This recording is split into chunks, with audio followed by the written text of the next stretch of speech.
JDU संगठन में बड़ा बदलाव किया गया है। यह बड़ी खबर इस वक्त आ रही है। महासचिव पद से हटाए गए केसी त्यागी। बड़ी खबर, जेडीयू की नई कार्यकारिणी की घोषणा कर दी गई है। राष्ट्रीय अध्यक्ष ललन सिंह ने इसकी घोषणा की है। 32 सदस्यों की राष्ट्रीय कार्यकारिणी की घोषणा की गई है। 1 उपाध्यक्ष और 22 महासचिव बनाए गए। राष्ट्रीय पदाधिकारियों में 7 सचिव भी बनाए गए। मंगनी लाल मंडल बनाए गए राष्ट्रीय उपाध्यक्ष। बड़ी खबर इस वक्त आ रही है। आपको बता दें कि बड़ी खबर इस वक्त है जहां पर दरअसल जेडीयू में संगठन में बड़ा बदलाव किया गया है और महासचिव पद से हटाए गए केसी त्यागी। जेडीयू की नई कार्यकारिणी, राष्ट्रीय कार्यकारिणी की घोषणा की गई है। राष्ट्रीय अध्यक्ष ललन सिंह ने नई टीम की घोषणा की है। 32 सदस्यों की राष्ट्रीय कार्यकारिणी की घोषणा की गई है। 1 उपाध्यक्ष और 22 महासचिव बनाए गए।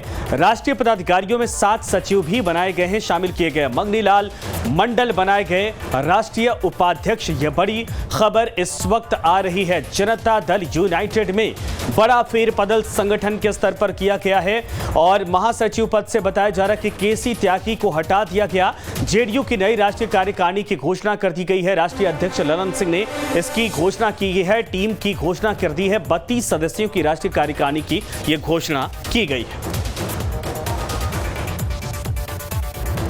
आदित्य हमारे साथ, हमारे सहयोगी इस वक्त लाइव जुड़ गए हैं। आदित्य, वाकई में बड़ा फेरबदल, यानी कहा जाए कि साफ तौर पर कल एक पोस्टर चस्पा किया जाता है जिसमें बड़े पैमाने पर बड़ा मैसेज देने की कोशिश की जाती है, उसके बाद संगठन को और बेहतर तरीके से मजबूती मिल सके, और यह बड़े परिवर्तन की एक खबर इस वक्त आ रही है। लेकिन केसी त्यागी का पद हटाया गया, इसको कैसे लिया जाए और जितनी जिम्मेदारियां जिनको मिली है, नए नए रिस्पॉन्सिबिलिटी दी गई है, इसको कैसे इस वक्त संगठन की मजबूती के तौर पर या जेडीयू को लेकर देखा जा रहा है?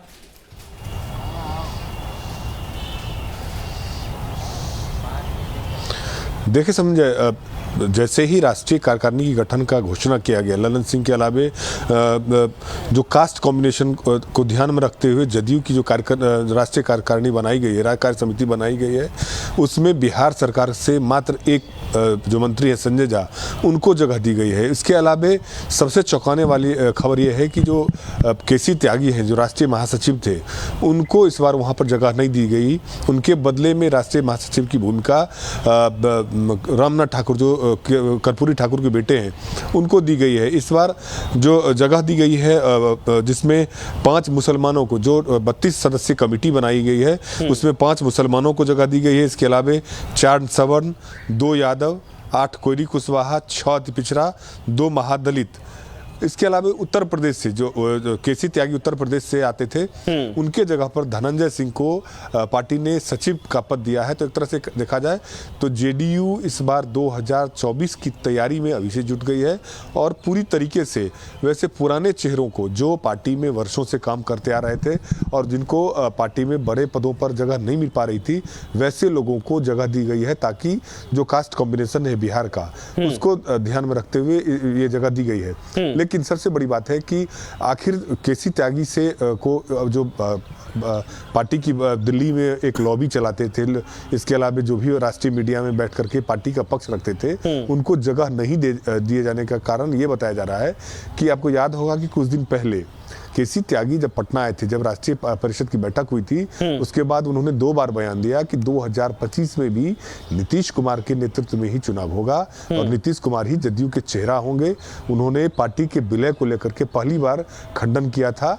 तो एक तरह से पार्टी लाइन, भले ही उस समय में उनके खिलाफ बहुत कुछ नहीं कहा गया, लेकिन जिस तरीके से उनके बयान के बाद आरजेडी और जेडीयू के बीच में कुछ असंतोष पैदा हुआ था। एक कारण यह भी बताया जा रहा है कि तेजस्वी यादव भी नहीं चाह रहे थे कि इतने जो महागठबंधन बनने के बाद जदयू और आरजेडी के बीच में जितनी गहरी दोस्ती हो गई थी, उसमें ऐसे ही नेताओं के बयान के आधार पर कुछ दूरियां बढ़ी थी। तो एक वो भी कारण था। वैसे केसी त्यागी से जब मैंने बात की तो उन्होंने कहा कि वो लगातार बहुत दिनों तक पार्टी में बड़े संगठन के बड़े पद पर रहे हैं और वो खुद पिछली बार भी जब आरसीपी सिंह राष्ट्रीय अध्यक्ष थे, उस समय भी उन्होंने कह दिया था कि अब वो पार्टी में इस ओहदे पर नहीं रहना चाहते हैं, क्योंकि सक्रिय राजनीति में वो बहुत दिनों तक एक ही पद पर रह चुके हैं, उनको कुछ दिन विश्राम की जरूरत है। लेकिन ये तर्क है केसी त्यागी का। लेकिन साफ तौर पर ये देखा जा रहा है कि उनके इस बयान के बाद पार्टी उनसे बहुत ज़्यादा संतुष्ट रही थी। लेकिन अभी जो कार्यकारिणी का गठन किया गया है, उसमें वो तमाम बड़े चेहरे मुसलमान के हो, चाहे वो अली फातमी हो, कहकशा परवीन हो, या जदयू को हमेशा मुश्किल में डालने वाले गुलाम रसूल बलियावी, जो राज्यसभा के सदस्य भी रह चुके हैं, विधान परिषद के भी सदस्य रह चुके हैं, अपने विवादित बयानों के कारण जदयू को हमेशा मुसीबतों में रखते रहे हैं। तो चूंकि आदित्य अब ये समझा जाए कि अब ये ललन सिंह की नई टीम है, इसको जिम्मेदारी क्या बिहार में लोकसभा चुनाव में बेहतर परफॉर्म करने के साथ साथ देश में संगठन को मजबूत करने के तौर पर भी ये चुनौतियां बढ़ने वाली हैं? क्योंकि नीतीश कुमार, एक तरफ देखिए कि तमाम जो विधायक दूसरे राज्यों के हैं वो टूट रहे, नीतीश कुमार अब भी देश की राजनीति में जाने की पूरी कोशिश कर रहे। कितना पॉसिबल हो पाएगा उन चुनौतियों से इस नई टीम को लड़ना, या नई टीम के लिए?